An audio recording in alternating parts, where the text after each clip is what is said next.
Entre équipement des écoles, formation des encadreurs et amélioration des conditions d'études, 2023 a été à l'enseignement technique l'année de la poursuite des réformes entreprises depuis 2 ans pour rendre ce secteur d'enseignement plus attractif avec des formateurs mieux outillés, des apprenants plus motivés et des écoles avec des ressources pédagogiques adaptées. D'importants efforts ont été consentis dans la formation des formateurs tout au long de l'année. Le programme de formation de 165 professeurs d'école normale et de 256 conseillers pédagogiques maîtres formateurs a été ainsi concrétisé en partenariat avec l'Institut supérieur des sciences de l'éducation de Guinée. En outre, près de 300 encadreurs ont été formés pour désormais travailler selon l'approche par compétences. Dans toutes les écoles ayant bénéficié de nouveaux équipements, un renforcement de compétences a été effectué. Nous avons engagé donc le chantier de la formation des formateurs, donc de la qualification de la ressource humaine à l'enseignement technique.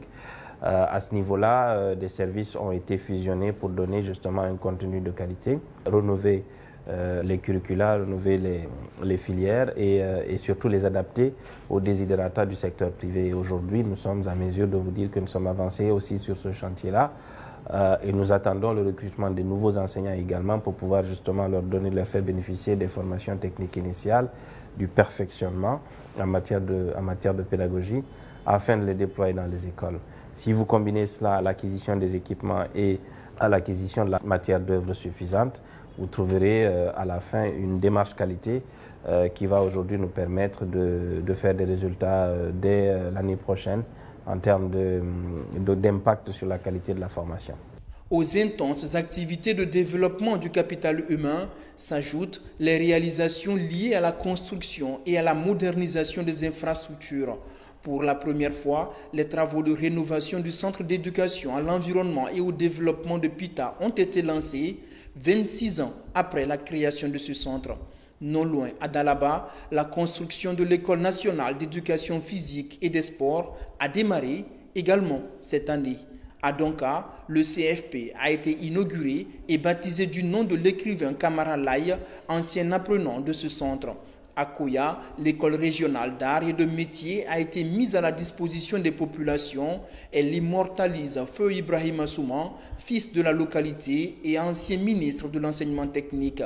À Daboula également, 2023 a été marqué par l'inauguration de l'école régionale d'art et de métier qui porte le nom de Mamadou Boibari. Cette année va rester dans les mémoires comme étant aussi l'année au cours de laquelle le CFP maritime construit en 1960 a été rénové pour la première fois. L'école normale des professeurs d'enseignement technique et professionnel de Matoto a vu ses travaux de rénovation portés à terme. Le Centre national de perfectionnement à la gestion CNPG également a été rénové. La rénovation a permis d'abord d'améliorer l'environnement interne qui a un impact positif sur le rendement du personnel.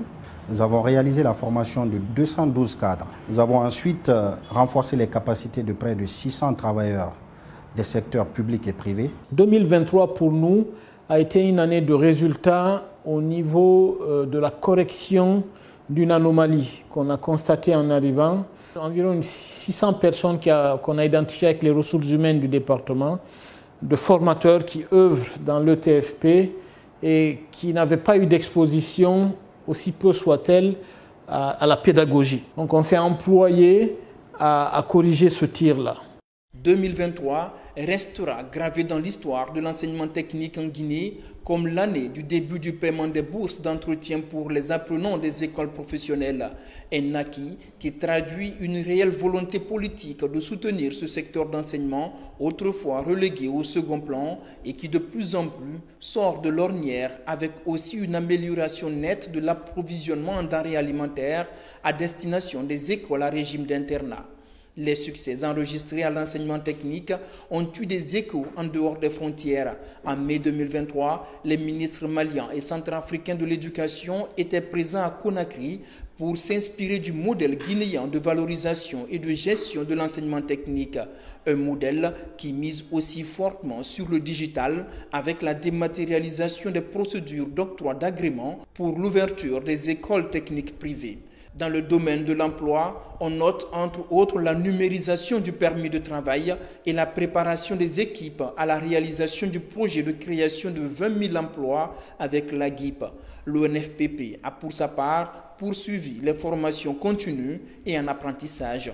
Au cours de l'année, l'organisation des Olympiades des métiers a permis de faire connaître le potentiel de l'enseignement technique et les réformes effectuées. Des réformes que saluent les partenaires, l'Union européenne, la France, l'Allemagne et la Belgique réunis au sein de l'équipe Europe et qui décident d'investir 26,5 millions d'euros pour soutenir l'enseignement technique à travers le projet d'appui à l'insertion et à l'emploi décent par la formation professionnelle.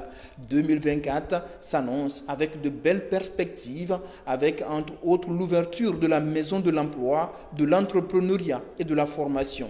Des actions vont être également menées pour booster les centres d'apprentissage et de formation post-primaire, les CAFPP.